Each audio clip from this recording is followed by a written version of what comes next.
Hello everyone, Sanjana daily जी के master channel पर again आप सभी का बहुत बहुत वेलकम है। आज की इस वीडियो के अंदर हम बात करेंगे topic wise series of geography के 9th टॉपिक के पार्ट 3 की।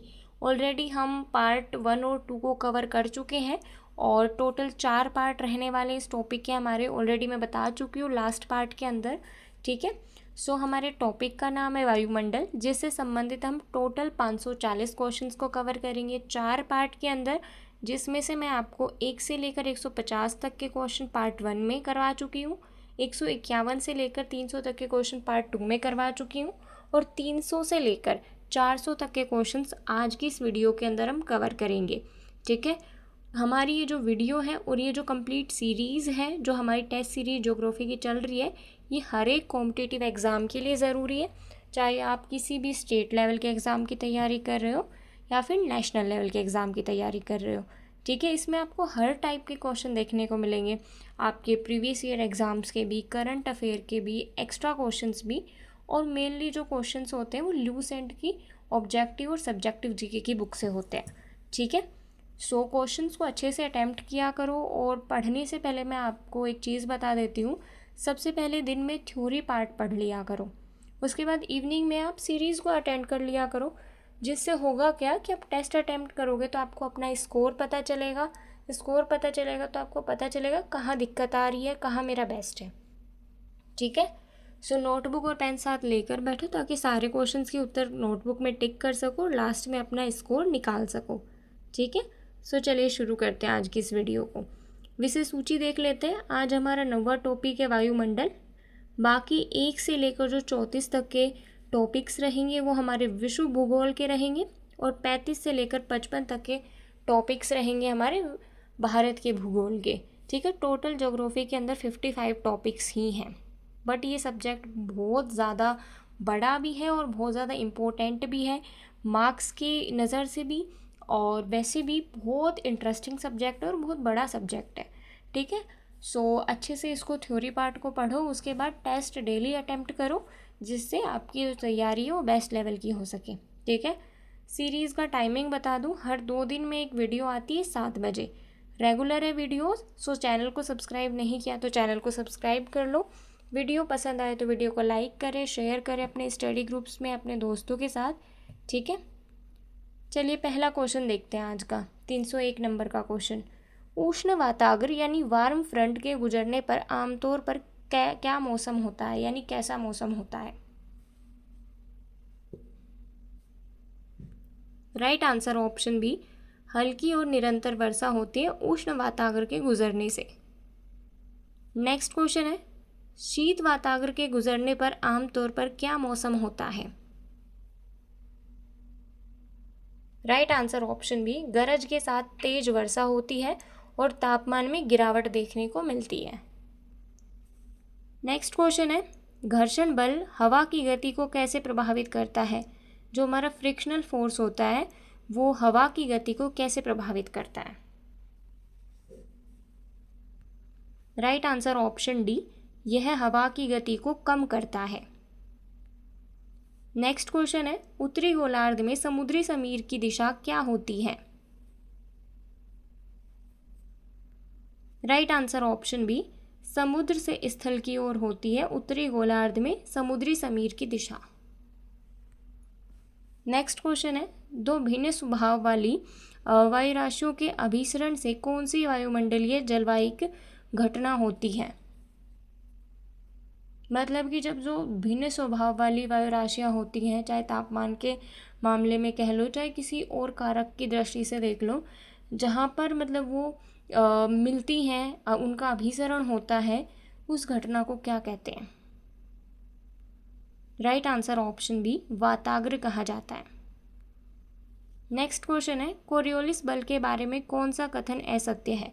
एक बार वीडियो को पॉज करके सारे ऑप्शंस पढ़ो, उसके बाद बताओ कि कौन सा कथन गलत दिया हुआ है। Right answer option C, Coriolis बल दाब प्रवणता के समानांतर कार्य करता है, ये गलत है। बाकी सारे कथन सही है। कथन सही वाले देख लेते हैं। कोरियोलिस बल की खोज 1844 में फ्रांसीसी वैज्ञानिक गैस्पार्ड कोरियोलिस ने की, जिनके नाम पर इसका नाम पड़ा कोरियोलिस बल। यह बल ध्रुवों पर सर्वाधिक होता है और भूमध्य रेखा पर सबसे कम होता है। इस बल के कारण पवनों में विक्षेपण होता है। ठीक है, नेक्स्ट क्वेश्चन है, पर्वतीय ढाल ठंडे होने पर सघन घाटी में नीचे उतरते हैं, तब इस पवन को क्या कहते हैं?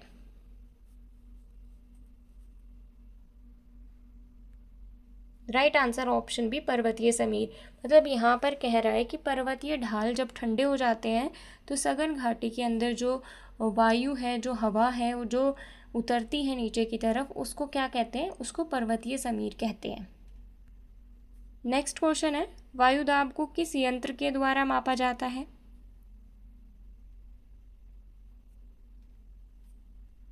राइट आंसर ऑप्शन है, बैरोमीटर के द्वारा।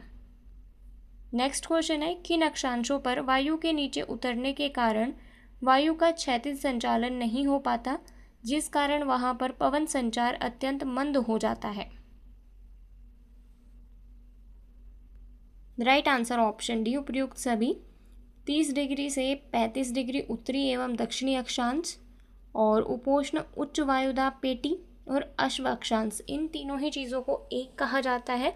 आपको एग्जामिनर ऑप्शन में मैक्सिमम एक ही पॉइंट देगा इनमें से। ठीक है, बट ये तीनों चीज़ों को ही एक ही कहा जाता है। इसमें क्वेश्चन में दिया हुआ है कि किन अक्षांशों पर वायु के नीचे उतरने के कारण वायु का क्षैतिज संचालन नहीं हो पाता, जिस कारण वहाँ पर पवन संचार अत्यंत मंद हो जाता है। मतलब कि पवन संचार कहाँ पर अत्यंत मंद होता है? जहाँ पर अश्व अक्षांश होते हैं। ठीक है, नेक्स्ट क्वेश्चन है, आर्कटिक तथा अंटार्कटिक वृत्तों से किस ओर बढ़ने पर वायुदाब बढ़ता जाता है? राइट आंसर ऑप्शन है, ध्रुवों की ओर जब जाते हैं तो वायुदाब बढ़ता है।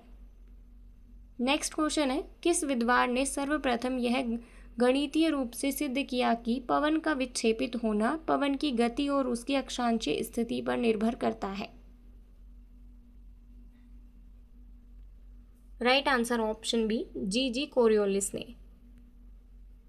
नेक्स्ट क्वेश्चन है, किस नियम से कोरियोलिस बल के कारण पवनों के विक्षेपण की व्याख्या की जाती है? राइट आंसर ऑप्शन है, फेरल का नियम।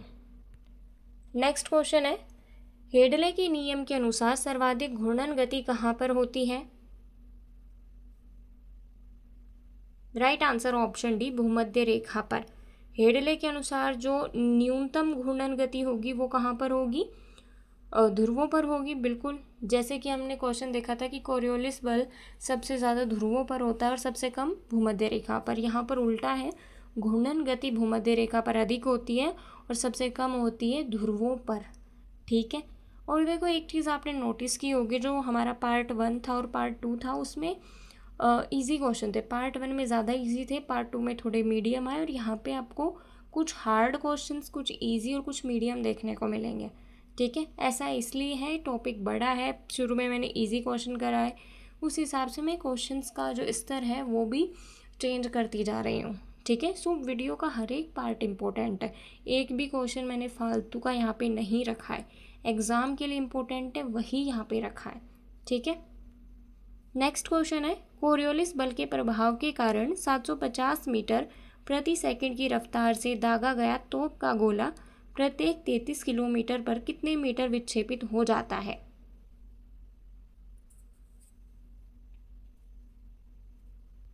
Right answer option D, 60 metre के लगभग।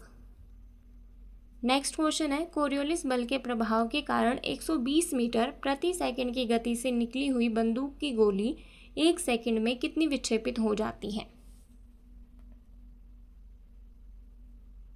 राइट आंसर ऑप्शन है 2.5 metre.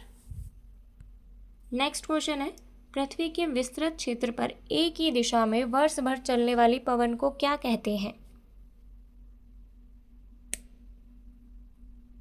Right answer option D, ए और सी दोनों, यानी स्थायी पवन और सनातनी पवन कहा जाता है।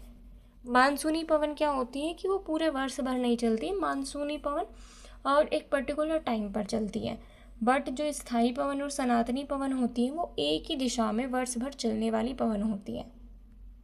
नेक्स्ट क्वेश्चन है, कौन सी पवनें उष्णकटिबंधीय सागरों के पूर्वी भाग में अधिक चलती हैं? राइट आंसर ऑप्शन सी, व्यापारिक पवने। नेक्स्ट क्वेश्चन है, व्यापारिक पवनों को अन्य किस नाम से जाना जाता है? फटाफट से बताइए कमेंट में। राइट आंसर ऑप्शन डी, उपयुक्त सभी नामों से। सम्मार्गी पवन कह लो, पूर्वाई पवन कह लो, उष्ण कटिबंधीय पूर्वी पवन कह लो, या फिर व्यापारिक पवन कह लो, एक ही बात है। नेक्स्ट क्वेश्चन है, मानसून शब्द का सर्वप्रथम प्रयोग कहाँ चलने वाली पवनों के लिए किया गया था? राइट आंसर ऑप्शन बी, अरब सागर में चलने वाली पवनों के लिए। नेक्स्ट क्वेश्चन है, निम्न में से कौन सामयिक पवन यानी दैनिक पवन का एक प्रकार है? राइट आंसर ऑप्शन ई, उपयुक्त सभी। समुद्री समीर, स्थलीय समीर, पर्वतीय समीर और घाटी समीर, ये सामयिक पवन यानी दैनिक पवन का एक प्रकार है। नेक्स्ट क्वेश्चन है, किस समय सूर्य की अनुपस्थिति में धरातल का तापमान विकिरण के कारण जल्दी घटने लगता है, जबकि समुद्र धरातल की तुलना में समीर अपेक्षाकृत गर्म रहता है? क्वेश्चन में ही आंसर है, देखो यहाँ पे लिखा हुआ है कि सूर्य की अनुपस्थिति में। सूर्य अनुपस्थित कब रहता है? रात में। सो इस क्वेश्चन का राइट आंसर ऑप्शन है रात्रि के समय। स्थल तो देखो बहुत जल्दी, जो धरातल होता है, स्थल होता है, वो बहुत जल्दी गर्म हो जाता है, बहुत जल्दी ठंडा हो जाता है। बट जो हमारा समुद्र होता है, जल होता है, उसको ठंडा होने में भी टाइम लगता है और गर्म होने में भी टाइम लगता है। ठीक है। नेक्स्ट क्वेश्चन है, पूर्वी भारत में ग्रीष्म ऋतु में चलने वाली किन तीव्र आर्द्र हवाओं से असम के चाय बागानों को विशेष लाभ होता है? ये क्वेश्चन तो मोस्ट इम्पोर्टेंट है। राइट आंसर ऑप्शन डी, उपयुक्त सभी। बरदोई सिला, नॉर्थ वेस्टर और काल बैशाखी, जो विभिन्न प्रकार की हवाएं हैं, इनके कारण असम के चाय बागानों को विशेष लाभ होता है। नेक्स्ट क्वेश्चन है, ठंडी व शुष्क मिश्रण हवाएं मुख्यतः कौन सी खाड़ी में चलती हैं? राइट आंसर ऑप्शन है लियोन की खाड़ी में। नेक्स्ट क्वेश्चन है, टुंड्रा प्रदेश में अलास्का व साइबेरिया क्षेत्र में प्राय उत्तर पश्चिम दिशा से आने वाले प्रचंड हिम झंझावात या बर्फानी तूफान को क्या कहते हैं?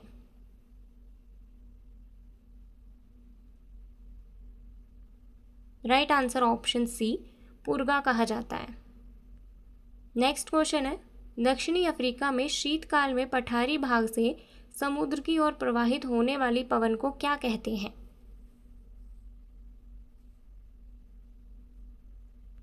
राइट आंसर ऑप्शन है बर्ग पवन। देखो अलग अलग क्षेत्रों में पवनों को अलग अलग नाम दिया हुआ है। ठीक है, जैसे पाकिस्तान और भारत के अंदर लू देखने को मिलती है ग्रीष्म ऋतु में, उसी तरीके से अलग अलग देश में अलग अलग स्थान पर अलग अलग प्रकार की पवनें होती हैं।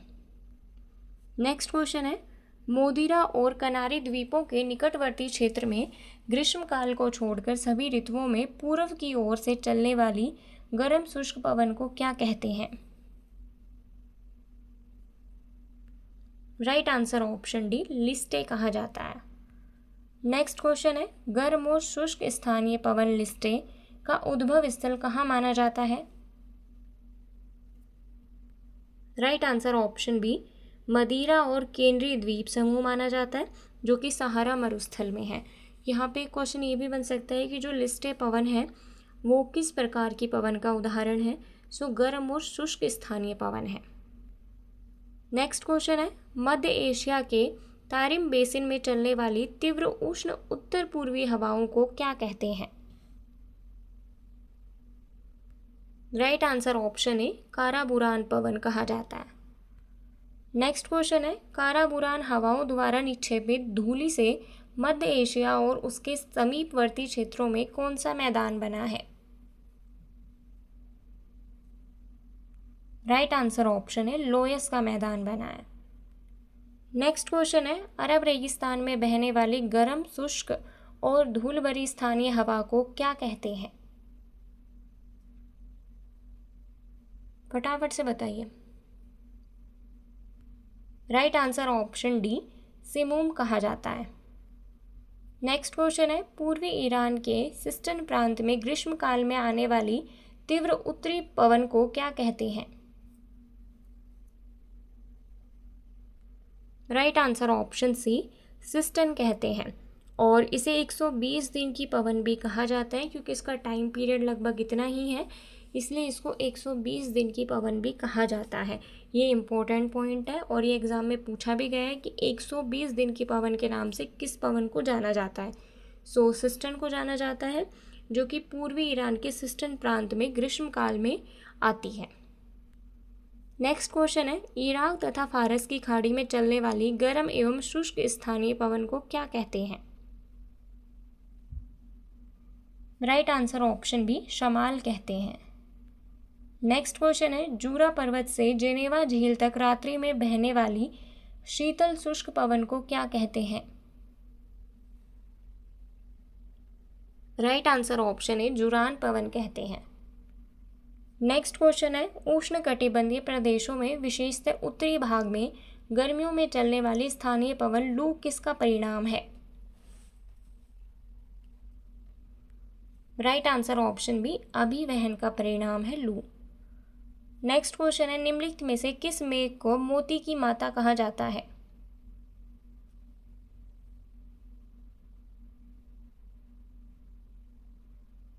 राइट आंसर ऑप्शन ए, पक्षाब मेघ को। नेक्स्ट क्वेश्चन है, ऐसे घने धूसरी बादलों को क्या कहते हैं जो वर्षा करते हैं?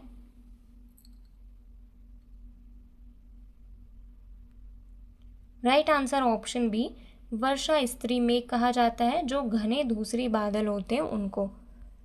नेक्स्ट क्वेश्चन है, ओक्टास मापनी का प्रयोग निम्नलिखित में से किसके मापने के लिए किया जाता है? राइट आंसर ऑप्शन सी, मेघाच्छादन की मात्रा को मापने के लिए ओक्टास मापनी का प्रयोग किया जाता है। नेक्स्ट क्वेश्चन है, नेफोमीटर से किसका मापन किया जाता है? राइट आंसर ऑप्शन बी, बादलों की दिशा व गति का मापन किया जाता है नेफोमीटर से। नेक्स्ट क्वेश्चन है, कौन सा मेघ वायुमंडल में सर्वाधिक ऊंचाई पर निर्मित होता है? राइट आंसर ऑप्शन है, पक्षाब मेघ वायुमंडल में सर्वाधिक ऊंचाई पर निर्मित होता है। नेक्स्ट क्वेश्चन है, रेशेदार दिखाई देने वाले मेघ को क्या कहते हैं? राइट आंसर ऑप्शन सी, पक्षाब मेघ कहा जाता है रेशेदार दिखाई देने वाले मेघ को। नेक्स्ट क्वेश्चन है, निम्नलिखित में से किस मेघ का शीर्ष गोभी के फूल के समान प्रतीत होता है? फटाफट से बताइए कमेंट में। राइट आंसर ऑप्शन सी, कपासी मेघ का जो शीर्ष होता है वो गोभी के फूल के समान प्रतीत होता है। नेक्स्ट क्वेश्चन है, विषुवतीय प्रदेश में सामान्यतः कौन सा मेघ देखने को मिलता है? राइट आंसर ऑप्शन बी, कपासी मेघ। नेक्स्ट क्वेश्चन है, तड़ित झंझा एवं मूसलाधार वर्षा किस मेघ की महत्वपूर्ण विशेषता है? राइट आंसर ऑप्शन सी, कपासी मेघ। और आपने एक चीज़ नोटिस की है कि जब पता है बारिश के जब मौसम आता है तो जो फर्स्ट बारिश होती है या सेकंड बारिश होती है उसके अंदर बिजली बहुत चमकती है, ठीक है, 1-2 दिन बहुत चमकेगी। बट जब लगातार 2-3 दिन बारिश होती रहती है, जिसको नॉर्थ इंडिया के अंदर झड़ भी बोलते हैं कि झड़ लग रहा है, यानी लगातार बारिश धीरे धीरे हो ही रही है, ठीक है, तो उस टाइम पे क्या होता है कि आपको देखने को मिलेगा कि बिजली नहीं कड़क रही है। सो बिजली कड़कने के लिए एक आदर्श स्थिति होती है कि जो मौसम होता है वो शुष्क होना चाहिए, साफ होना चाहिए, ठीक है। कभी भी नमी वाले जगह पर आपको बिजली कड़कती हुई नहीं दिखाई देगी। ये चीज़ आप नोटिस की होगी आपने, आपको पता नहीं होगा, गौर नहीं किया होगा, बट अब से गौर करना। अभी मौसम भी बारिश वाला चल रहा है नॉर्थ इंडिया के अंदर, तो सो अच्छे से नोटिस करना और उसके बाद कमेंट में बताना कि आपने भी ये चीज़ देखी है। नेक्स्ट क्वेश्चन है, निम्नलिखित में से कौन सा मेघ सूर्य एवं चंद्रमा के चारों ओर प्रभा मंडल का निर्माण करता है? राइट आंसर ऑप्शन डी, पक्षाब स्त्री मेघ।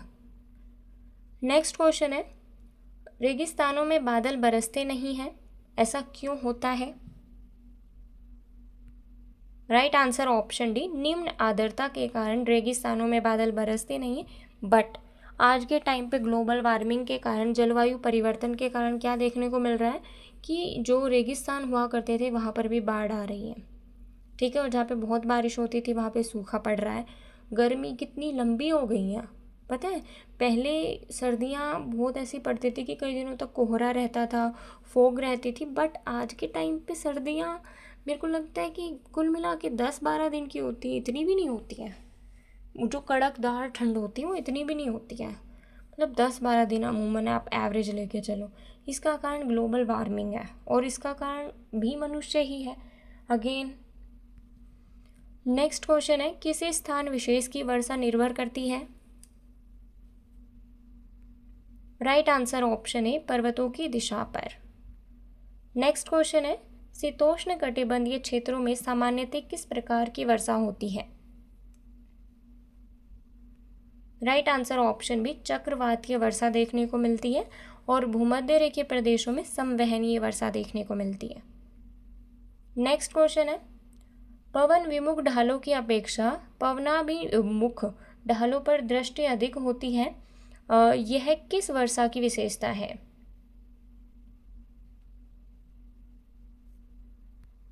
राइट आंसर ऑप्शन डी, पर्वतकृत वर्षा की विशेषता है। नेक्स्ट क्वेश्चन है, संसार की अधिकांश वर्षा निम्न में से किस रूप में होती है? राइट आंसर ऑप्शन बी, पर्वतीय वर्षा के रूप में होती है। नेक्स्ट क्वेश्चन है, निम्नलिखित में से किस क्षेत्र में सालों भर वर्षा होती है, मतलब कि साल भर वर्षा होती ही रहती है? राइट आंसर ऑप्शन डी, भूमध्य रेखीय क्षेत्रों में। नेक्स्ट क्वेश्चन है, निम्नलिखित में से किस क्षेत्र में जाड़े की ऋतु में ही वर्षा होती है? राइट आंसर ऑप्शन सी, भूमध्य सागरीय क्षेत्रों में केवल जाड़े की ऋतु में ही वर्षा होती है। नेक्स्ट क्वेश्चन है, वृष्टि छाया प्रदेश किसे कहते हैं? राइट आंसर ऑप्शन सी, पर्वतों के पवनाभिमुख ढाल को। मतलब इसका मतलब पता है क्या है? वृष्टि छाया क्षेत्र का मतलब क्या है कि एक पर्वत है जिसके एक भाग पर तो वर्षा हो रही है बट उसके दूसरे भाग पर बिल्कुल सूखा है।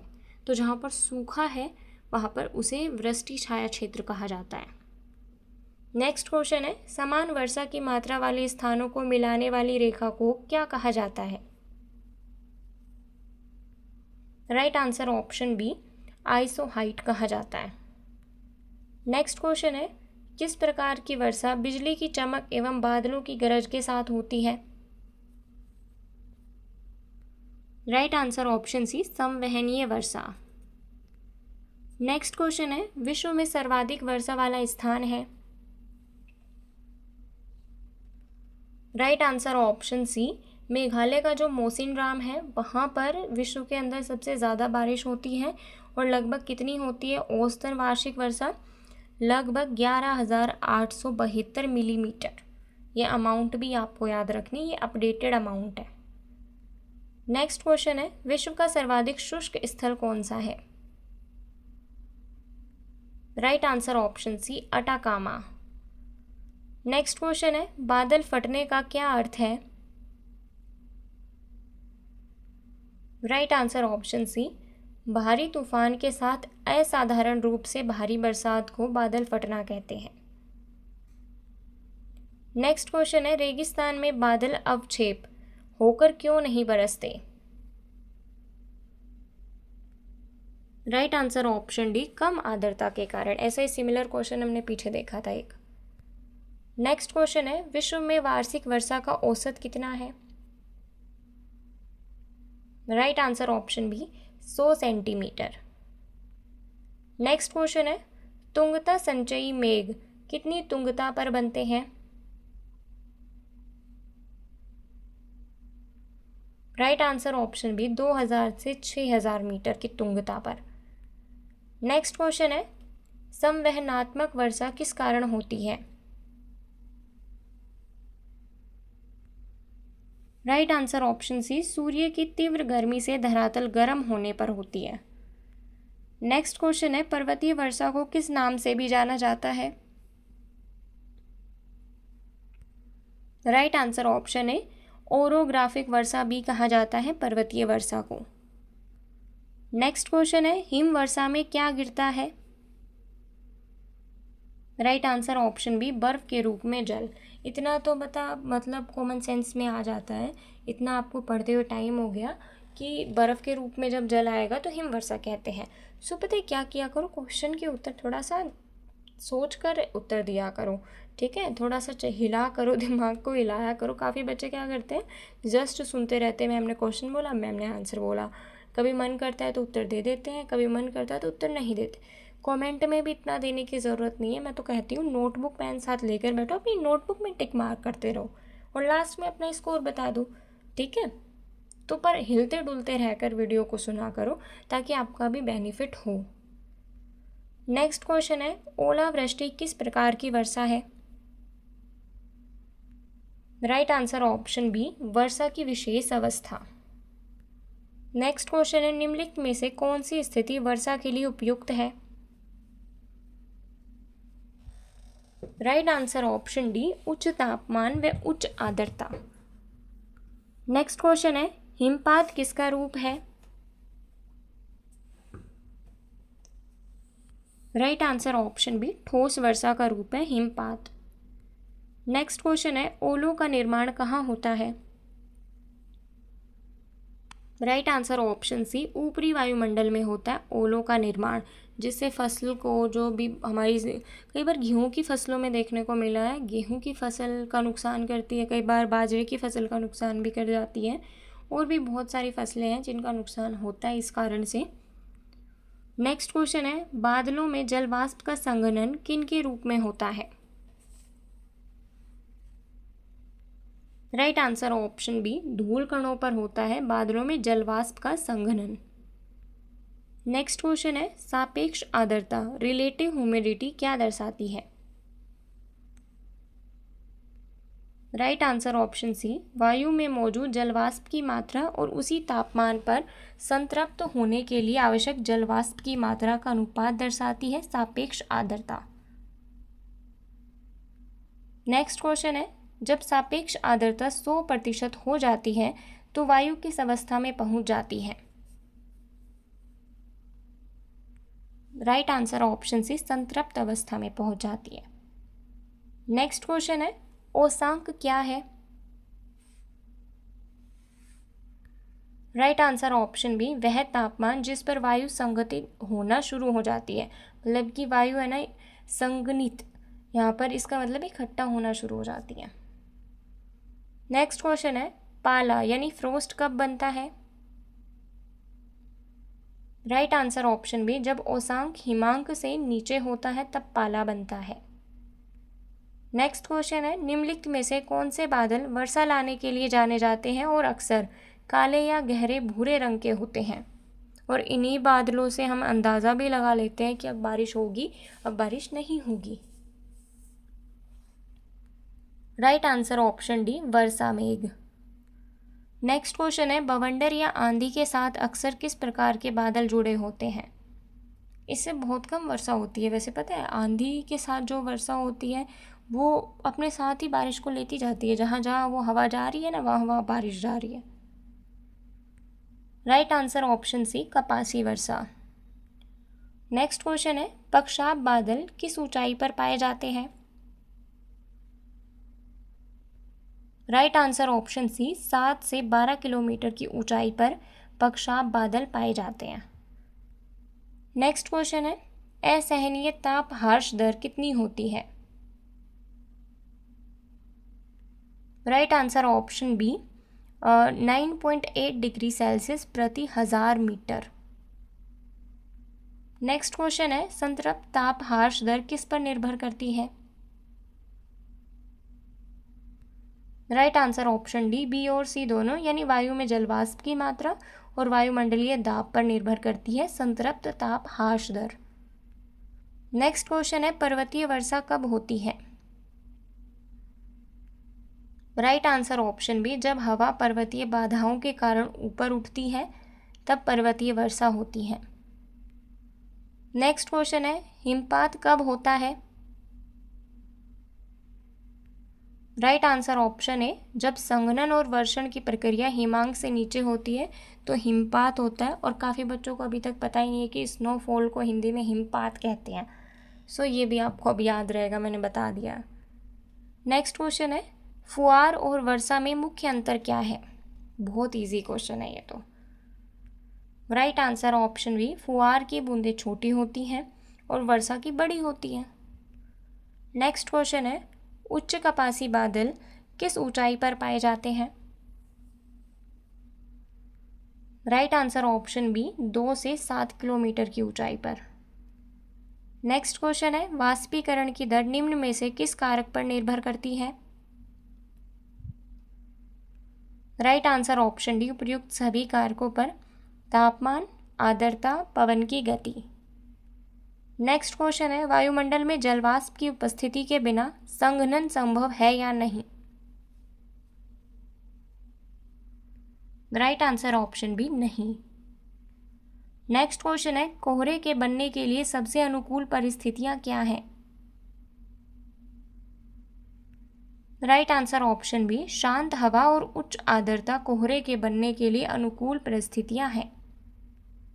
नेक्स्ट क्वेश्चन है, यदि सापेक्ष आर्द्रता 50% है और हवा का तापमान बढ़ जाता है तो सापेक्ष आर्द्रता पर क्या प्रभाव पड़ेगा? और यहाँ पे एक स्थिति यहाँ पे ये और दी हुई है कि जलवाष्प की मात्रा स्थिर मानते हुए, जलवाष्प की मात्रा बिल्कुल स्थिर है बट सापेक्ष आर्द्रता जो है 50% है और हवा का तापमान बढ़ जाता है। ठीक है, तो सापेक्ष आर्द्रता पर क्या प्रभाव पड़ेगा? राइट आंसर ऑप्शन बी, यह घटेगी। नेक्स्ट क्वेश्चन है, कोहरे के कारण दृश्यता कम होने पर क्या सावधानियां बरतनी चाहिए? अगेन बहुत इजी क्वेश्चन है, सारे ऑप्शन पढ़ोगे तो उत्तर खुद आ जाएगा। राइट आंसर ऑप्शन बी, कोहरे में वाहन नहीं चलाना या बहुत धीरे चलाना। नेक्स्ट क्वेश्चन है, पृथ्वी पर सबसे अधिक वर्षा किस अक्षांशीय क्षेत्र में होती है? राइट आंसर ऑप्शन सी, भूमध्य रेखीय क्षेत्र में होती है पृथ्वी पर सबसे अधिक वर्षा। नेक्स्ट क्वेश्चन है, निरपेक्ष आर्द्रता व्यक्त करने की इकाई क्या है? राइट आंसर ऑप्शन बी, ग्राम प्रति घन मीटर। नेक्स्ट क्वेश्चन है, वृष्टि छाया क्षेत्र का संबंध किस प्रकार की वर्षा से है? इसका उत्तर तो आपने देना ही चाहिए, मैं इसको समझा भी चुकी हूँ आपको अच्छे से। राइट आंसर ऑप्शन है, पर्वतीय वर्षा के कारण पर्वत की एक तरफ तो क्या होता है कि बारिश हो रही होती है और दूसरी तरफ बिल्कुल सूखा होता है, जिसको वृष्टि छाया क्षेत्र कहते हैं। नेक्स्ट क्वेश्चन है, ओस बनने के लिए कौन सी दशा आवश्यक नहीं है? राइट आंसर ऑप्शन डी, ओसांक बिंदु जमाव बिंदु से कम होना ओस बनने के लिए आवश्यक दशा नहीं है। बाकी साफ आकाश, शीत हवा, उच्च सापेक्ष आर्द्रता, ये सभी दशाएं आवश्यक है ओस बनने के लिए। नेक्स्ट क्वेश्चन है, धूम्र कोहरा में सम्मिलित होते हैं। प्रीवियस ईयर का क्वेश्चन है ये भी। राइट आंसर ऑप्शन है, धुआं और कोहरा सम्मिलित होते हैं धूम्र कोहरे में। नेक्स्ट क्वेश्चन है, पक्षाभ मेघों का निर्माण होता है। राइट आंसर ऑप्शन है, 8000 से 12000 मीटर की ऊंचाई पर। ऑलरेडी मैंने आपको बताया था 7 से 12 किलोमीटर की ऊंचाई पर। नेक्स्ट क्वेश्चन है, निम्न कथनों में से सत्य कथन की पहचान कीजिए। राइट आंसर ऑप्शन बी, कुहासा पहाड़ों पर अधिक पाया जाता है, यह कथन सत्य है, बाकी कथन गलत है। नेक्स्ट क्वेश्चन है, कौन सी वर्षा स्थलकृत वर्षा के नाम से भी जानी जाती है? राइट आंसर ऑप्शन है, पर्वतीय वर्षा। नेक्स्ट क्वेश्चन है, निम्न में से कौन सी प्रक्रिया बादलों के निर्माण के लिए जिम्मेदार है? राइट आंसर ऑप्शन है, संघनन। नेक्स्ट क्वेश्चन है, निम्न में से कौन ऊर्ध्वपातन का अच्छा वर्णन करता है? राइट आंसर ऑप्शन सी, ठोस का गैस में बदलना। नेक्स्ट क्वेश्चन है, अक्सर ज्वालामुखी उद्गार के बाद वहां के वातावरण में छाने वाला कोहरा क्या कहलाता है? राइट आंसर ऑप्शन बी, धुआंसा कहलाता है। होता कोहरा ही है बट उसको अलग से नाम दे दिया धुआंसा। नेक्स्ट क्वेश्चन है, जिन नगरों में बहुत ज़्यादा औद्योगिक कारखाने स्थित हों जिनसे दिन रात धुआं निकलता हो, वहाँ वातावरण में किसके कारण दृश्यता प्रभावित होती है? राइट आंसर ऑप्शन सी, निलंबित सूक्ष्म कणों और धुंध के कारण। नेक्स्ट क्वेश्चन है, पक्षाभ स्त्री मेघों की उपस्थिति में आकाश का रंग कैसा हो जाता है? राइट आंसर ऑप्शन बी, दूधिया रंग हो जाता है पक्षाभ स्त्री मेघों की उपस्थिति में। नेक्स्ट और लास्ट क्वेश्चन है आज का, पर्वत शिखरों पर उत्पन्न कपासी जैसे मेघ क्या कहलाते हैं? राइट आंसर ऑप्शन बी, स्त्री कपासी मेघ कहलाते हैं। सो दोस्तों, ये थे आज के हमारे टोटल 100 क्वेश्चंस।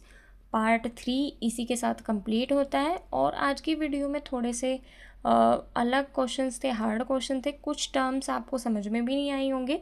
सो जो क्वेश्चन आपको समझ में नहीं आया वो कमेंट में आप पूछ सकते हैं, डेफिनेटली मैं आंसर करूँगी। और आपका स्कोर कितना रहा कमेंट में ज़रूर बताएं। वीडियो कैसी लगी ये भी कमेंट में, 2 मिनट का रिव्यू आपको लगेगा, बिल्कुल 2 मिनट ही लगेंगे, रिव्यू ज़रूर दें और क्विज़ के क्वेश्चंस का उत्तर भी दें। क्विज़ का पहला क्वेश्चन है, संसार की अधिकांश वर्षा निम्न में से किस रूप में होती है? आपके ऑप्शंस हैं संवहनीय वर्षा, पर्वतीय वर्षा, चक्रवातीय वर्षा या फिर मानसूनी वर्षा। आपका दूसरा क्वेश्चन है, निम्नलिखित में से किस मेघ को मोती की माता कहा जाता है? आपके ऑप्शंस हैं पक्षाभ मेघ, कपासी मेघ, वर्षा स्त्री मेघ या फिर स्त्री मेघ। इन दोनों क्वेश्चंस के उत्तर कमेंट में ज़रूर दें। बाकी पार्ट 4 की वीडियो कल नहीं परसों अपलोड हो जाएगी 7 बजे। सो चैनल को सब्सक्राइब कर लो। मिलते हैं नेक्स्ट वीडियो में, तब तक के लिए बाय बाय, टेक